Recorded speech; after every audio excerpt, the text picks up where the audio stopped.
everyone, ayan, kumusta po sa inyong lahat? Welcome back sa Momshi and Three Sons. Ayan, so for today's video ay mag-iinit lang po tayo nitong ating mga natirang pagkain ng mga nakaraang araw kasi marami pa po kaming tira. So sayang naman kung magluluto na naman ng bago tapos hindi na naman iintindihin itong mga natira. Kaya yun, iinitin na lang natin itong ating mga tulad nitong ating pata na paksiw, yung ating paksiw na isda, yung ating gulay na laing. Ayan, so iinitin lang natin iyan lahat. Tapos ito na yung aming lunch. So kung maubos po ay much better. Saka na lang po kami uli magluluto ng bagong ulam. Ayan, kung makikita nyo, ayan, talagang nilagay ko lang yan sa ref.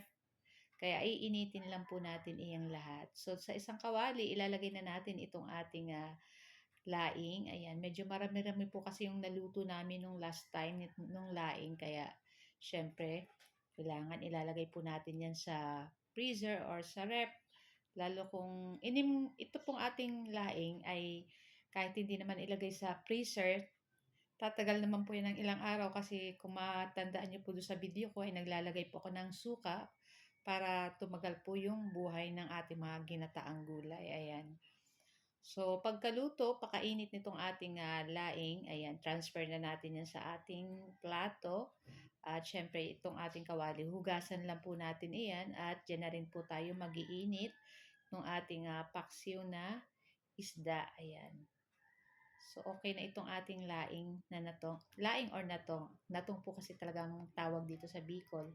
So, yan na. Hinugasan na natin yung ating kawali. Siyempre, isunod na natin dyan itong ating paksiw na galunggong. Yan po yung nando sa dahon ng saging. So, tinanggal ko na lang guys sa dahon ng saging.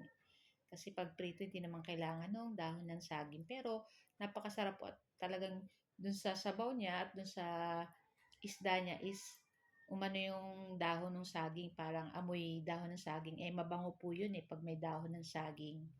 Kaya masarap po yung ganitong paksiw na isda na galunggong. Ayan, so medyo naanuhan ko, ayan, nawala yung sabaw. Pero okay lang kasi kumapit naman po sa galunggong yung lasa nung ating paksiw na paksios. Ayan.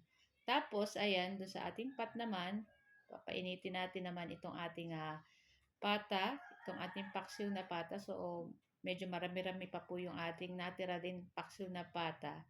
Kaya, syempre, yan yung ating iinitin. So, para hindi po tayo magsayang ng pagkain, ayan, bago tayo magluto ng panibago, ay kailangan ubusin muna natin yung mga natitirang pagkain sa ref.